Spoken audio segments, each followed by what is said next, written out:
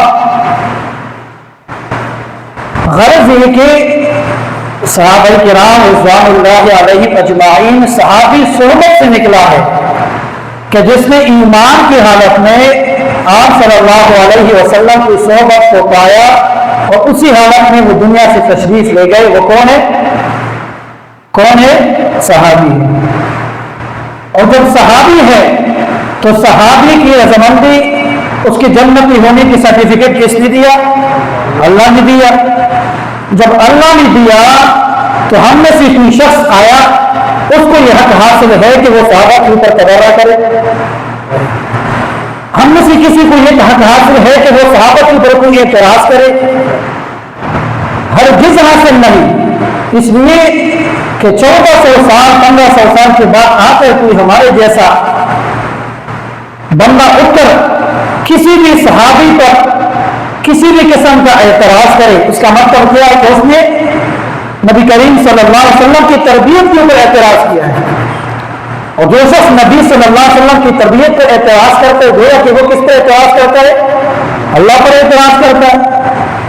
مطلب کیا کہ جس نے صحابی پر اعتراض کیا اس نے آپ صلی اللہ علیہ وسلم پر اعتراض کیا، اور جس نے آپ صلی اللہ علیہ وسلم پر اعتراض کیا، اس کا مطلب نعوذ باللہ یہ نکلتا ہے کہ نعوذ باللہ نبی کریم صلی اللہ علیہ وسلم نے اپنے حکم کی صحیح طریقے سے، اللہ کے حکم کے صحیح طریقے سے تکمیل نہیں فرمائی۔ حالانکہ ایسا نہیں ہے۔ نبی کریم صلی اللہ علیہ وسلم کے بارے میں کیا؟ وَمَا يَنطِقُ عَنِ الْهَوَىٰ إِنْ هُوَ إِلَّا وَحْيٌ يُوحَىٰ۔ وہ کوئی بھی بات ایسی نہیں فرماتے مگر وہی جو کیا ہوتی ہے؟ وہی ہوتی ہے۔ تو صحابی کی تربیت بھی نبی کریم صلی اللہ علیہ وسلم نے خود فرمائی ہے، اس لیے ہم میں سے کسی کو یہ حق حاصل نہیں ہے کہ وہ کسی بھی صحابی کے اوپر کیا کرے؟ اعتراض کرے۔ تو انہی صحابہ میں سے ایک صحابی سیدنا امیر المؤمنین کاتب وحی امیر معاویہ رضی اللہ تعالی عنہ ہے۔ سیدنا امیر معاویہ رضی اللہ تعالی عنہ نبوت کی بعثت کے 5 سال آپ کی ولادت ہوئی۔ بچپن ہی میں آپ کے اندر بزرگی، بڑائی، بڑے آدمیوں کے سردار پن کے اثرات نمایاں۔ ایک مرتبہ والد نے آپ کو دیکھا، فرمایا کہ ہاذا عظیم الراس، یہ میرا بیٹا بڑے سر والا ہے، لہٰذا یہ عرب اپنے قبیلے کا سردار بنے گا۔ تو حضرت امیر معاویہ رضی اللہ تعالیٰ عنہ کی والدہ نے یہ بات سنی، ہندا نے، حضرت ہندا نے، تو وہ کہنے لگی کہ میں رو اس بات پر کہ اگر میرا بیٹا صرف اپنے قبیلے کا نہیں پوری عرب کا سردار نہ بنے. یعنی اس قدر کہ بعض لوگ ہوتے ہیں نا بچپن سے اس کو پہچان لیتے ہیں, بعض لوگوں کے اندر بچپن سے وہ تو عمر سے چھوٹا ہے لیکن اس کے اندر کیا ہوتے ہیں, بڑے لوگوں کی خوبیاں ہوتی ہے. تو وہی ہوا. اسی طریقے سے نبی کریم صلی اللہ علیہ وسلم نے بھی اپنی زندگی کے اندر کئی مقامات پر حضرت امیر معاویہ رضی اللہ تعالیٰ عنہ کی دعا فرمائی. ترمذی شریف کی روایت ہے, حضرت امیر معاویہ رضی اللہ عنہ ارشاد فرماتے ہیں کہ میں نے ایک مرتبہ نبی کریم صلی اللہ علیہ وسلم کے لیے وضو کا پانی رکھا. آپ صلی اللہ علیہ وسلم نے وضو فرمایا. وضو فرمانے کے بعد آپ نے میری طرف دیکھا اور یہ دعا بھی کہ اے اللہ اس کو حساب کا علم سکھا اور اس کو عذاب جہنم سے بچا. تو کتنی محبت تھی آپ صلی اللہ علیہ وسلم کو, اور جس شخص کے لیے نبی کریم صلی اللہ علیہ وسلم کی دعا کرے اس کی قبولیت میں کوئی شک ہے ہرگز نہیں. ایک اور جگہ پہ ارشاد فرمایا یا اللہ معاویہ کو ہدایت یافتہ اور ہدایت دینے والا بنا, ہدایت یافتہ اور ہدایت دینے والا بنا. تو کس قدر خوش قسمتی ہے حضرت امیر معاویہ رضی اللہ تعالیٰ عنہ کی. اور حضرت امیر معاویہ رضی اللہ تعالیٰ عنہ کی امارت کی پیشن گوئی بھی نبی کریم صلی اللہ علیہ وسلم نے اپنی زندگی میں خود فرمائی. فرمایا کہ اے معاویہ اگر اللہ تعالیٰ تیری سپورٹ کرے امارت کے معاملے کو تو آپ نے انصاف کرنا ہے. کیا کرنا ہے؟ انصاف کرنا ہے. امیر معاویہ رضی اللہ عنہ شاہ فرماتے کہ اس کے بعد سے میرے دل میں یہ بات کھٹک رہی تھی کہ ضرور بضرور مجھے اس امتحان میں آزمایا جائے گا. اور سب سے زیادہ امارت کی ذمہ داری بھی کس نے سنبھالی ہے؟ امیر معاویہ رضی اللہ عنہ. تو آپ صلی اللہ علیہ وسلم کی محبت تھی کس کے ساتھ؟ امیر معاویہ رضی اللہ عنہ کے ساتھ. اسی طریقے سے حضرت ابوبکر صدیق رضی اللہ تعالیٰ عنہ نے ایک مرتبہ آپ کے بھائی یزید بن ابی سفیان کو دمشق کا امیر بنا کر گورنر بنا کر جب بھیجا تو آپ بھی ساتھ چلے گئے. تو جنگ کے اندر حصہ لیا. حضرت ابوبکر رضی اللہ تعالیٰ عنہ کی تشریف لے جانے کے بعد حضرت عمر رضی اللہ تعالیٰ عنہ کی دور خلافت آیا تو آپ کے بھائی یزید بن ابی سفیان کے انتقال کے بعد حضرت عمر رضی اللہ تعالیٰ عنہ نے حضرت امیر معاویہ رضی اللہ تعالیٰ عنہ کو شام کا گورنر بنایا, امیر بنایا.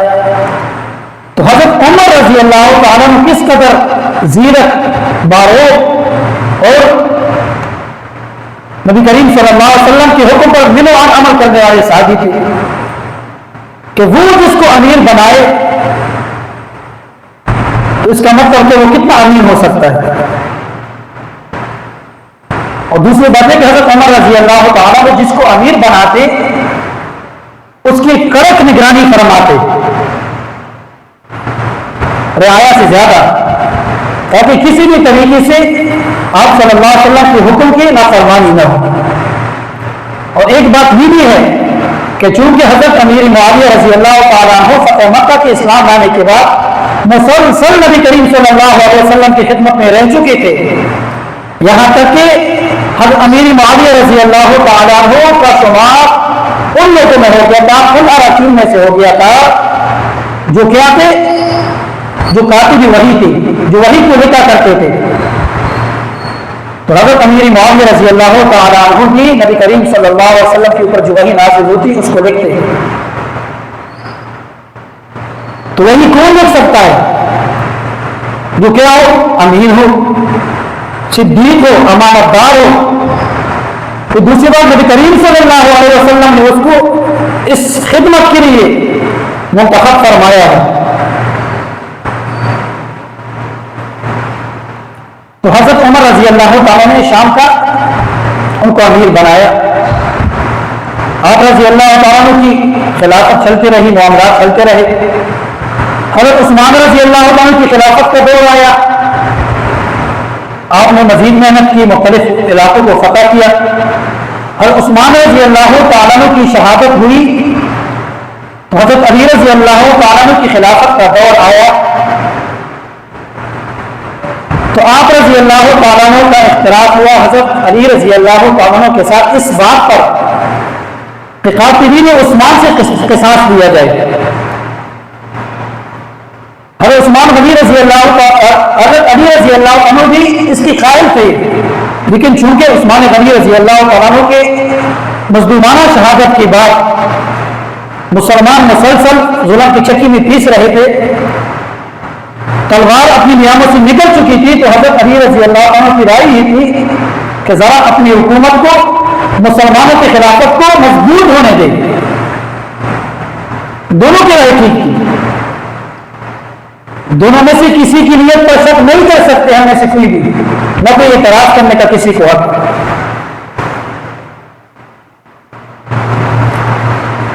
یہاں تک کہ قیصر روم نے جب آپ کی اختلافات کو دیکھ کر انتہائی شدت اختیار کرے گئے، قتل و قتال تک معاملہ پہنچ گیا، تو قیصر روم نے شام کی سرحدات پر حملہ کرنے کا ارادہ کیا.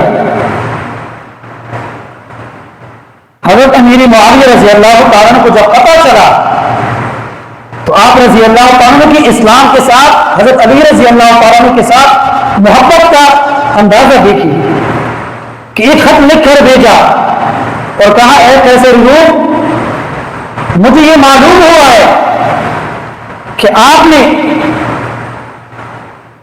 شام کی سرحدات پر حملہ کرنے کا ارادہ کیا ہے.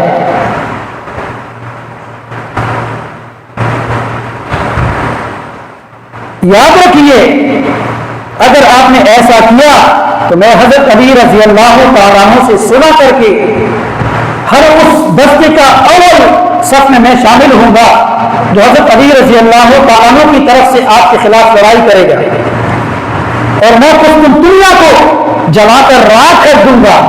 اگر آپ نے ارادہ بھی فرمایا، ارادہ بھی کیا. یہ صحابہ کی آپس کی محبت تھی. ایک رائے کا اختلاف باپ کا بیٹے سے ہو سکتا ہے، بیٹے کا باپ سے ہو سکتا ہے. ہمارے ائمہ کا امام ابو حنیفہ رحمۃ اللہ کے دو شاگرد امام محمد رحمۃ اللہ علیہ، امام ابو یوسف رحمۃ اللہ علیہ، کئی مسائل ایسے ہیں کہ جن پر ہم عمل کرتے ہیں، جن کے مسلک پر، شاگردوں کے مسلک پر، امام کی رائے کو ہم نہیں لیتے. بہت سارے مسائل ایسے ہیں تو رائے کے اندر اختلاف ہو سکتا ہے. البتہ ہم میں سے کوئی شخص یہ کہے کہ فلاں ٹھیک نہیں، فلاں ٹھیک، یہ کسی کو نہیں ہے. تو قیصر روم نے اپنے ارادے کو ترک کیا، اس لیے کہ وہ جانتا تھا کہ صحابہ کرام رضی اللہ تعالیٰ عنہ اسلام کے معاملے میں بالکل ایک صف میں ہیں، بالکل ساتھ کھڑے ہیں. اسی طریقے سے حضرت حسن رضی اللہ تعالیٰ کا دور جب آیا تو کوفہ کے کچھ لوگوں نے حضرت حسن رضی اللہ عنہ کے ہاتھ پر بیعت کی تھی. ادھر سے حضرت امیر معاویہ رضی اللہ عنہ کے ساتھ خلافت کا معاملہ چلتا رہا. ہر دور میں کچھ نہ کچھ لوگ ہوتے ہیں اور یہ شروع سے ہی یہودیوں کی سازش رہی ہے.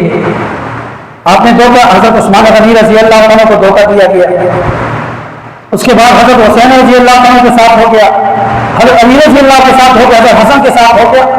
تو یہ اسلام کے خلاف ہمیشہ سازشیں چلتی رہی تھی تا قیامت. اس لیے کہ اگر دنیا سے اختلافات ختم ہو جائے تو دنیا کا مقصد ہی ختم ہو جائے گی، قیامت آ جائے گی.